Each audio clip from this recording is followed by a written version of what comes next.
Alright, hey, let me let you in on something. This is Corey Martin, and this is the time lapse for my Ludum Dare 26 game, Potato, the Destroyer. I thought I'd do commentary on this because, like, I've never seen anyone do commentary on these before, and, like, usually you have no idea what's going on. But I'm joined here by Blob. That's me.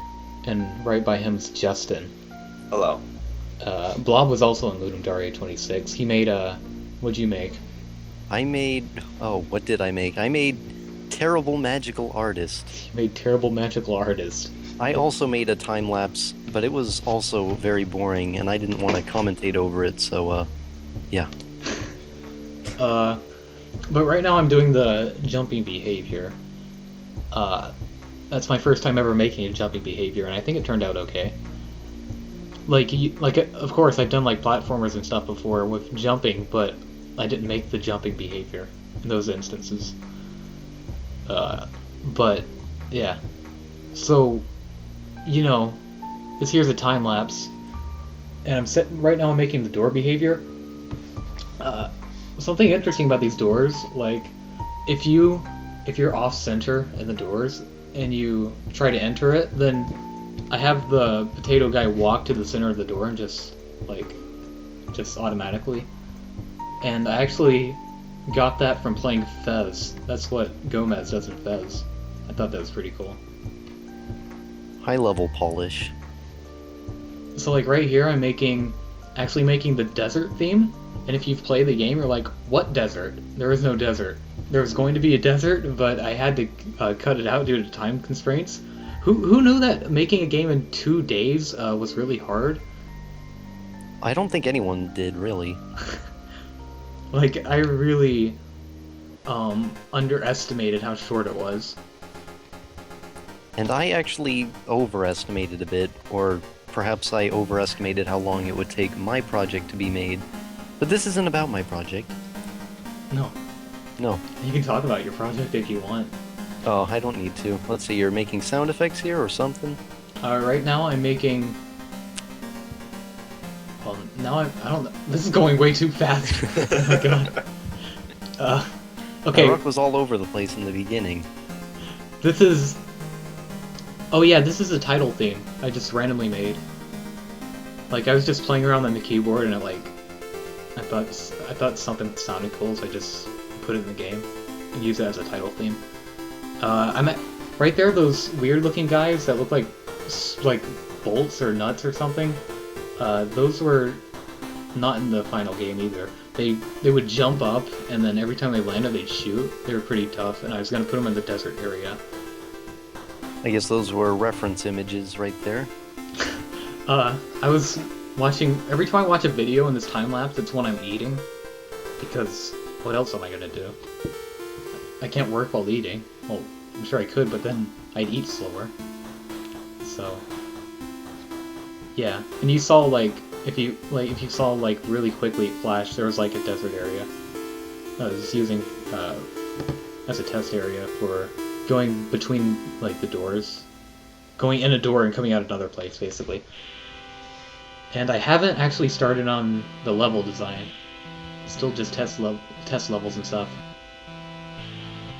And I think I'm constructing an enemy health behavior here.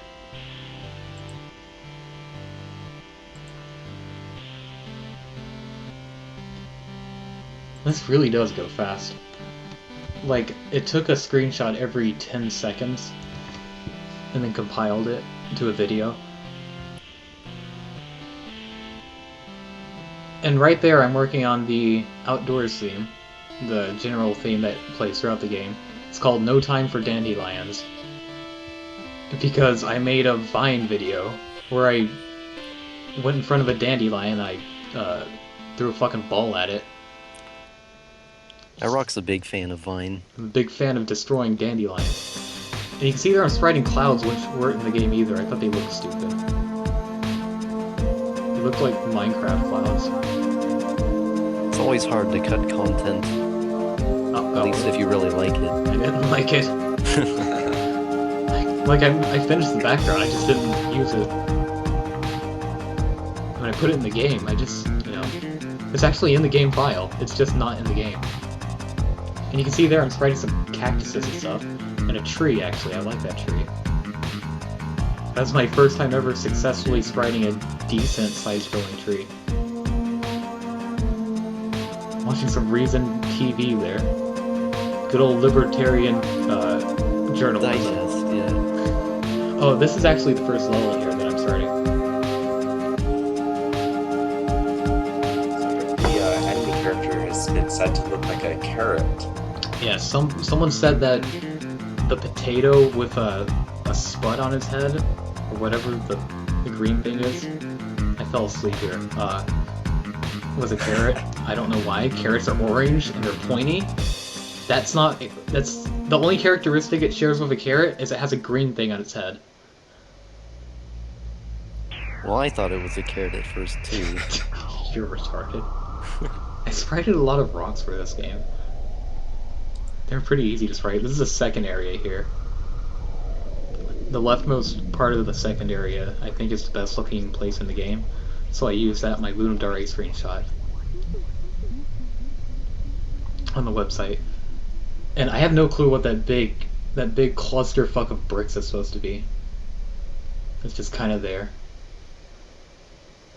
Of course, floating islands. So the gist of this is you go all the way to the right, then you go up, and then you go all the way to the left, but above where you were. And then you get a key, and you have to go back to the right again.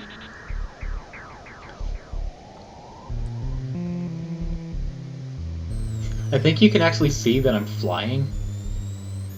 Maybe. I know at some point I put in like the ability to hold shift, and that just makes you go up. And I also made it so if you hold shift and then you push up or down, like you can control your walking speed. Obviously not in the game. I almost forgot to take that stuff out though. And watching a good old wrestling match, CM Punk versus Randy Orton, while I was eating breakfast.